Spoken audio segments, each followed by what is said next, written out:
Hi everybody, Tyler with Zimmer Designs coming to you from Puerto Rico today. Hey, wanted to take a chance, go into a little more details on the build we just announced. Talk to you a little bit about the pros of the Chevy medium duty chassis. That's the 4500, 5500, and 6500 chassis. Like everything else, there's a lot of pros and cons. Talk to you about the pros versus the Chevy 2500, 3500s, as well as versus the Fords and the Dodges. I looked at all, I've considered all, I've driven and owned a lot of the others. For this one, I picked the Chevy for some very specific reasons. So let's start with the engine, L5D Duramax. You know, Duramax is a very proven, very debugged engine. It's had a lot of upgrades over its life. Very strong rotating assembly with a bigger crank, upgraded heads, a valve train setup, no CP4 like the earlier designs. Great engine. You know, in this application, it only makes 350 horsepower. It's like all the other medium duties, it's detuned quite a bit, but you can turn them up quite a bit, get to about 500 horsepower with just a tune. These do have a 56 millimeter turbo versus a 61 on the 3500s. So if you want more power than that, it's easy to do, but you need to upgrade the turbo, go a little bit bigger. Then that 600-700 horsepower range is quite realistic on these. Next, talk about the transmission. These have the Allison 6-speed transmission. It's a 1000 or 2000 series, depending on what you option. It is a 6-speed, doesn't have the gearing options of the 8 to 10 speeds out there, but there's a reason that Chevy's still running these. They are more robust, they are more durable, they are not having the failure rates, and they're holding power to the ground better than a lot of the new transmissions. So while I love the drivability of the 10-speed fake Allisons, frankly, I love the durability of this, and when I look at what I'm going to do with this, I'd rather have the 6-speed. You know, you can build these up. A lot of guys are putting over 1,000 horsepower through these transmissions, so you know, there's quite a lot of options for them. People are quite familiar with them. They're easy to get work done. I will say Allison is working on a 9-speed version of this transmission. I've had my hands on one. I've seen them in prototype vehicles out running around.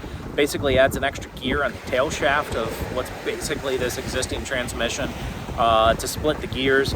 It's a great transmission, but as of now, it's not available. I hope it comes out at some point in the near future. Let's see, a little one here, flip forward hood. It's a big fiberglass hood. You undo a couple latches, you flip it forward, and you know what? Everything is so easy to work on. Reminds me of the old days of a carbureted small block. I could climb inside the engine bay and work on it. It's the same with these. I can reach everything. It's wonderful. I'm a mechanic. I like to work on my stuff. I want to be able to get to it. The old design, I used to have to pop the cab off or take a bunch of stuff apart to get to it. Same with the Dodges and the Fords. They're just a pain to work on. This thing is so easy to work on comparatively, and I really like that. Heck, I changed the light bulbs out the other day for the headlights.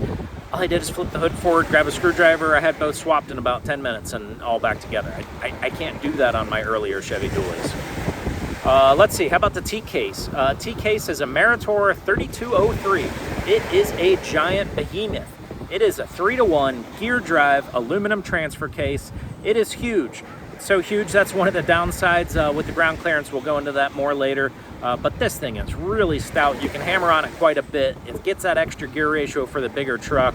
It's a very strong piece. Let's see, going down the strength list, frame rails. The frame rails on these are very strong, high-strength steel Cs. They are thick, they are tall. If you crawl under a Ford or a Dodge medium duty, you can tell pretty quickly these Chevys are built quite a bit more stout. Because they are straight Cs, you can replace them if you bend one or damage it. Not that that's easy, but you can pop them out and change them out. It's very easy to relocate things, move it up, move it down, move it forward, move it back. You want to change your wheelbase, you want to change some of your mounts. It's very easy to do with this design, and that's great as a builder. Other overall strength items, the steering is a Bosch S2 8014. It's a strong box. It is push-pull configuration, but it is very strong and robust. These have a Spicer, a couple different axle options for the rear. This one has a Spicer 140. It's the biggest available on these trucks, bigger than what you can get with the Dodge or the Ford.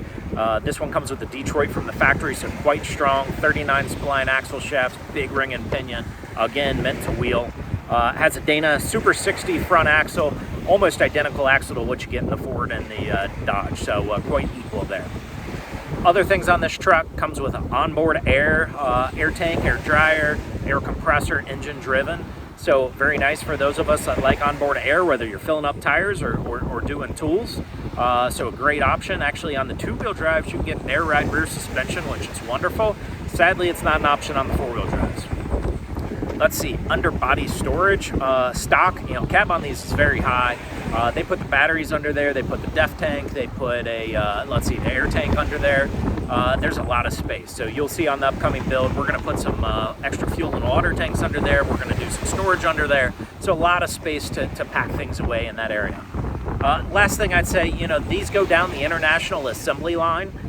They've got some details on them that are quite a bit different because of that. These have nice paint on the frames versus the Chevy light duty stuff. That undercoat that they use looks like it'll hold up a lot better. They use huck bolts versus traditional bolts on the frame, which are quite stout. You see little things, greased grounds on the electrical system, right? A lot of little details that are very nice to International that they're putting on trucks meant to last 500,000 to 1,000,000 miles. Those details are nice. I'd say the one downside is, it's a lower volume production line.